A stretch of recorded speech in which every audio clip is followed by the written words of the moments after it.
Hello everyone, it's Kathy Riley coming at ya with 50 Days of Advocacy doing Facebook Live, which is outside my comfort zone, but I'm doing it anyway. I believe that's a good place to live. So today is actually day 4 in 50 days, so I've got a long way to go, but so this week this day, I guess, I want to talk to you about, hold on, I've got to get the computer. I'm figuring this computer thing out. And I've got it. Awesome. So, day 4 in the 50 Days of Advocacy, talking about how you can be your own advocate. I teach wellness to individuals, and it relates to mind, body, and environment for each and every person. And to be your own advocate allows you to live in a place of wellness, and that's why it's so important. So we've started the last couple days talking about mind, and we're going to keep talking about that.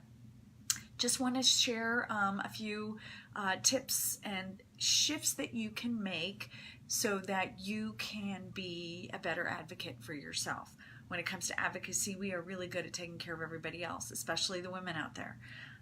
We put them first, but the reality is, in order to be there for them, we need to be here for ourselves and take care of ourselves. So with that, I am going to continue talking about the itty bitty shitty committee and the stinking thinking that happens. Putting ourselves first and growing our self-talk to be shifting it to be more positive allows you to be a better advocate. I was out on a run this morning, and this memory popped up in my head of an embarrassing incident.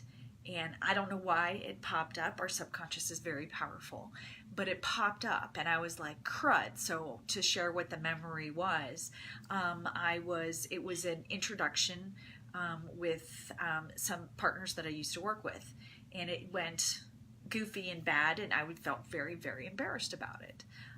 It reminds me of another one that I addressed. So this is 10 years ago, this memory, and it had kept creeping up at weird times.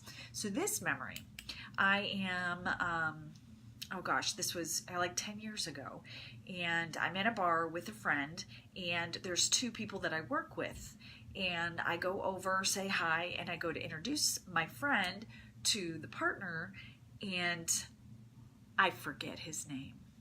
I drew a blank, and it was utter embarrassment.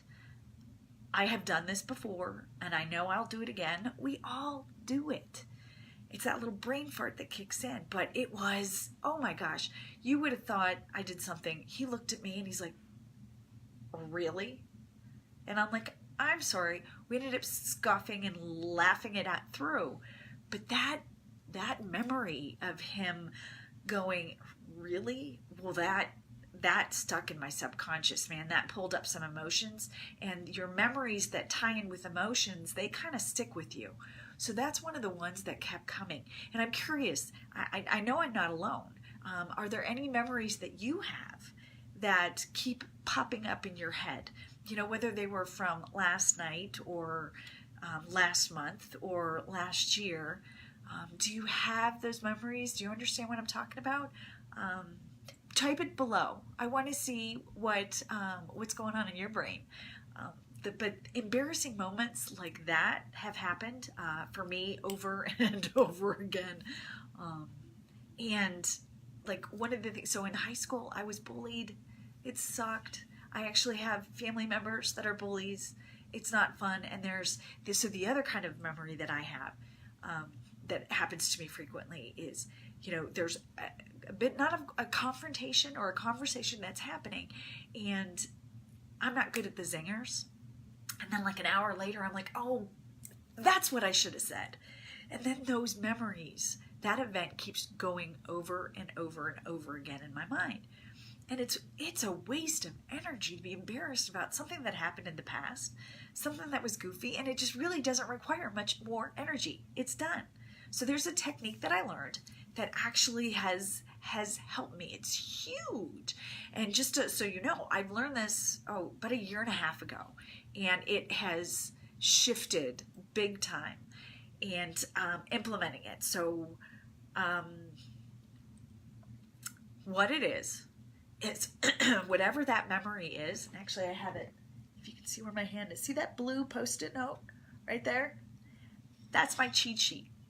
So when that memory pops up, again, this is mirror work. So if you know these are things that you need to tell yourself, you need to forgive yourself for. So this is about forgiveness. And so you say, Kathy, I forgive you for forgetting so-and-so's name. I forgive you for embarrassing yourself. I forgive you for being human. I forgive you. So you do the forgives. And it's at least 7 times. You want to say to yourself, I forgive you. And you're describing that moment. And let go. Kathy, it's time to let go.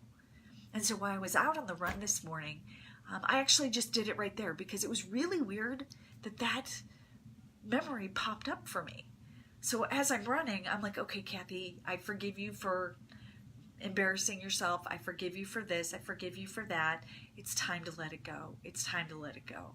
And I swear there's like a feeling of lightness that happens. So here's my tip for you. It's this mirror work, or what you say to yourself.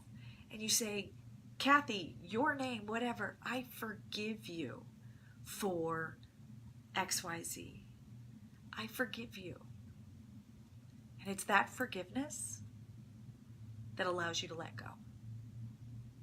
So I hope that was helpful, and it creates a small shift for you. So I would love it if this is something that pops up for you, if this is something that resonates with you, please comment below. I'd love some feedback on this. Enjoy your weekend, enjoy the rest of your Saturday, and keep shining. Again, Kathy Riley signing off, your personal wellness advocate. Have a good one. Bye.